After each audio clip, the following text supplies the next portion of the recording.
Από 50 ευρώ 10 watt. Καλά άκουσες. Έπεσα θύμα επιθετικού marketing.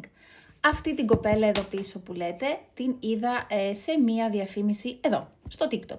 Και διαφήμιζε αυτό εδώ πέρα, το AirUp 5 σε 1 από το Temu.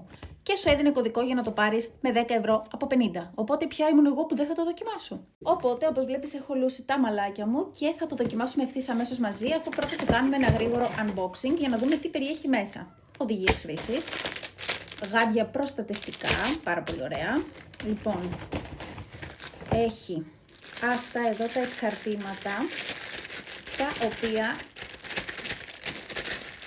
αυτό εδώ, και το αντίστοιχο που γυρίζει από την άλλη πλευρά. Επίσης έχει μία χτένα που προφανώς φυσάει αέρα, χτενίζεις έτσι για να τα φορμάρεις, να τους δώσεις ένα σχήμα.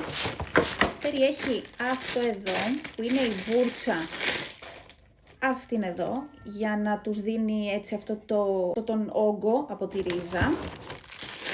Περιέχει επίσης αυτό εδώ που είναι το βασικό εργαλείο για να στεγνώσεις τα μαλλιά σου, το οποίο θα ξεκινήσω με αυτό. Και έχει και το βασικό μέρος της συσκευής, αυτό εδώ πέρα, το οποίο μεταξύ να πω ότι έχει τέλειο χρώμα, έτσι. Και η συσκευή φαίνεται αρκετά ποιοτική, έτσι, ανθεκτική. Και από εδώ προφανώς μπαίνουν τα εξαρτήματα. Κλακ, ακούστηκε ένα κλακ εδώ, οπότε πάμε γρήγορα να το δοκιμάσουμε.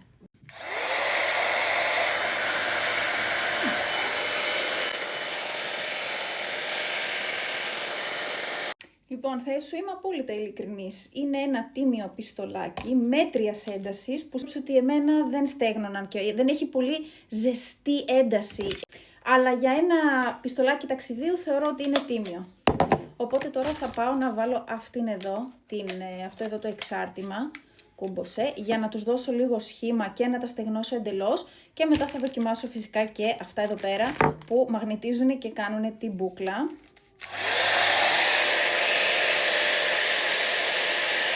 Πρόσφατα κουρεύτηκα και ζήτησα από τον κομμωτή να μου κόψει έτσι τη φράτζα, έτσι ώστε να προσπαθήσω χτενίζοντάς το να πετύχω αυτό το blowout αποτέλεσμα.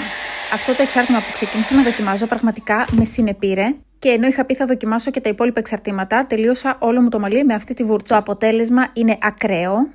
Τα μαλλιά είναι λες και βγήκανε από το κομμωτήριο και νομίζω ότι είναι μια πάρα πολύ value for money επιλογή. Γράψτε μου στα σχόλια αν θέλεις part 2 για να δοκιμάσουμε και τα υπόλοιπα εξαρτήματα. Bye!